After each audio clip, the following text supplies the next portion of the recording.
エンジンの状態のご説明をいたします。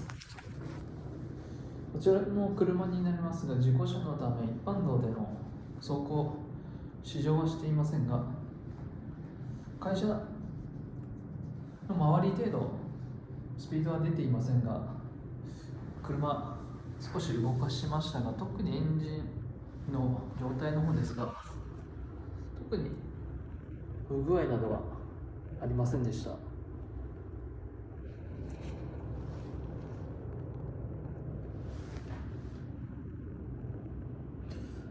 特にエンジンの破損している箇所もありません。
重さの方ですが158キロになります。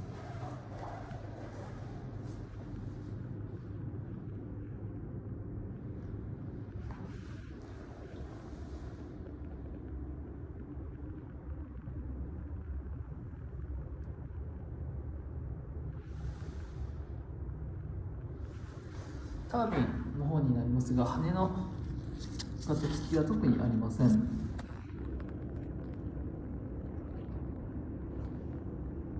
干渉傷の方も特にはありません。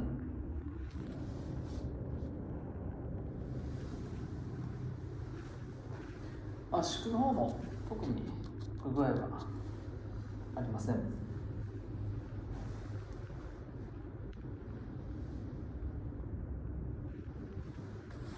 以上です。